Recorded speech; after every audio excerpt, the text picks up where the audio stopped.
आज एकदमच ठरलं होतं की आपण मोठ्या देवीच्या दर्शनाला जाऊ. मग मी चालले होते रोहित दादासोबत. संध्याकाळ झाली होती आणि आम्हाला रिटर्न लवकर यायचं होतं.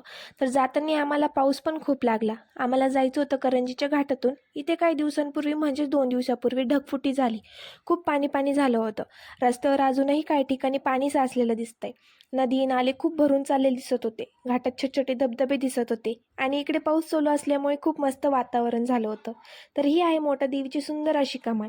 कमानपासून आत जाताना परिसरातील हिरवळ फुलं खूप छान दिसतात. मंदिरामध्ये गेल्यावर खूप पॉझिटिव्ह फील होतं. अजिबात गर्दी नव्हती, त्यामुळे दर्शन पण खूप लवकर झालं. मंदिर खूपच सुंदर आहे. आम्ही देवीचं दर्शन घेतलं. आतमध्ये मोबाईल वापरण्यास परवानगी नव्हती, त्यामुळे फोटो व्हिडिओ काढता आले नाही. त्यानंतर दादाचं थोडं काम करून आम्ही निघालो नगरला. रात्र झाल्यामुळे घाटाचा निसर्ग अजूनच सुंदर दिसत होता. तर हा होता आमचा मोठ्या देवीचा शॉर्ट व्हिडिओ. व्हिडिओ आवडला असेल तर लाईक, सबस्क्राईब, शेअर करायला अजिबात विसरू नका. रामकृष्ण हरी.